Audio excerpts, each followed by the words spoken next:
Hiya, this is Georgia Ward with my chapter 4, Teach the Doc. Starting right away with practice problem 1, it says to write a complete ionic equation for the following molecular equation using the solubility rules in table 4.1 to write in the missing phases. So it gives us the equation here, 2K3PO4, 3 FeBr2, 6 turns into 6KBr plus Fe3PO4 2. So that gives us 6K, which is a positive in a gas, and then 2PO4, 3 negative, which is a gas, plus 2Fe, 2 positive, which is a gas, plus 6 Br negatives, negative, which is a gas, goes in, or turns into 6K plus, or positive, which is a gas, and then 6 Br, which is negative in a gas, Fe3PO4 2, which is a solid. So then it asks us to use using the solubility rules. Why am I struggling with that word? In table 4.1, circle any of the following salts that are soluble in water. So going off of that table and those rules, we know that any elements in group 1 are soluble. So Na and K are both soluble. So we have Na there and K. And then we know from those rules that all nitrate ions are soluble, so NO3, so we have that one there.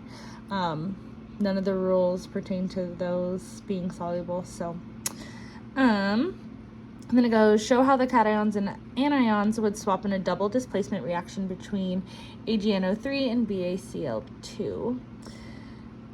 So that gives us 2 AgNO3 aqueous, or a gas, BaCl2 aqueous turns into 2AgCl solid, BaNO3 gas, aqueous gas, whatever.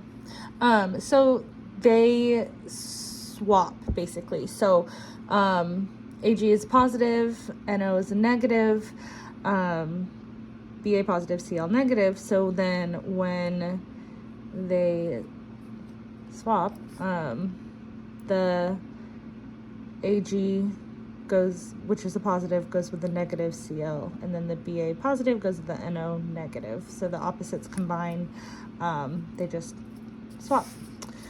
So then it asks, read about mole-to-mole conversions and then write conversions for each of the following based on the balanced equation below. So that's the balanced equation. So in that equation, we have 2 moles of CH3O3, 4 moles of H2O, I don't know why I did that out of order, 3 moles of O2, and 2 moles of CO2.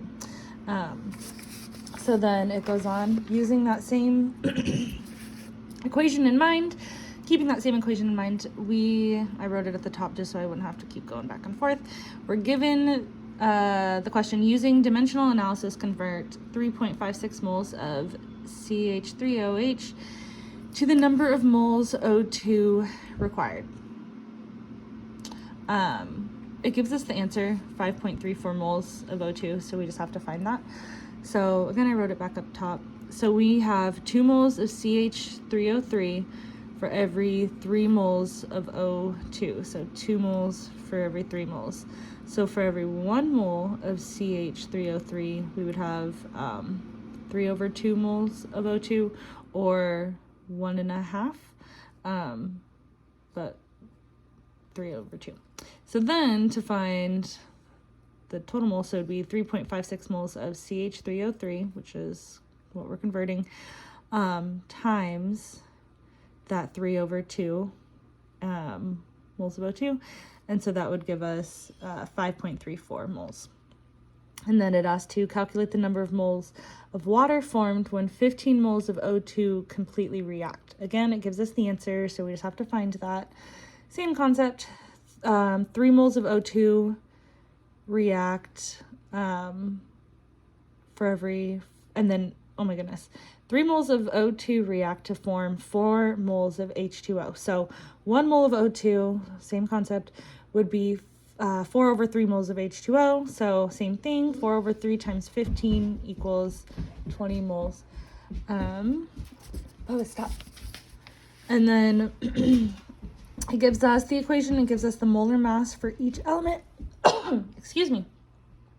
So based on the above equation, calculate the theoretical yield, percent yield of C6H8Br4 for an experiment where 15 grams of C6H12 are reacted with 95 grams Br2 to give 55.5 grams of C6H8Br4.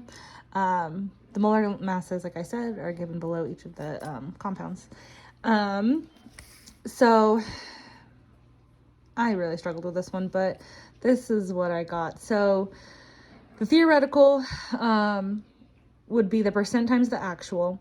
Then to find the percent yield, we would do the actual divided by the theoretical times 100. We're given the actual of 55.5, and then we're also given the theoretical. But anyways, to find the theoretical, basically fill in this equation, canceling out the different things to get it to be just grams. So I'm not reading all of that out loud, but all of that, like I said, canceling out the different things just to get it so it's only grams, is 59.4 grams. Then to find the percent, which we were given the 59.4, but then to find the percent, we do the actual divided by the theoretical. So we found the theoretical, we plugged that in when we were given the actual, so we plugged that in. So 55.5 divided by 59.4 times 100%, because that's what we're going for, is 93.4%. And that is what was given, so it checks out. For the last one, this took me forever. Okay, so it's given the equation above, 2HCl plus BaOH2, and then 2H2O plus BaCl2.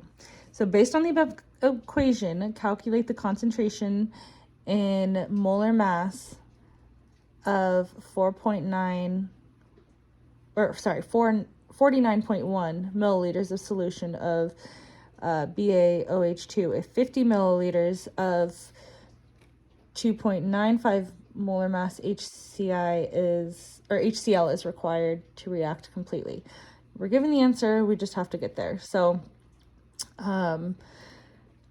we know that the molar mass equals the mole over liters, or the volume, but liters. And then we know that 1 milliliter equals 0.001 liter. So then 49.1 milliliter equals 0.0491 liters, round that up to just 0.05. So then we find that the HCl is 2.95 times 0.05 that we got down here. The 2.95, sorry, up there, the 0.5 that we got, 0.05 that we got there, that equals 14.75. So for every 2 moles of HCl, or there's 2 moles of HCl to every 1 mole of BaOH2. So the same thing that we did on the previous page, 0.1475 divided by 2 equals the 0.07375 moles of Ba. So then we would divide that by the liters, and that's 0.0491, and that equals 1.5020, and then just rounding that is 1.5. I have no idea if that's even kind of close, but that's what I got. Thanks for putting up with me.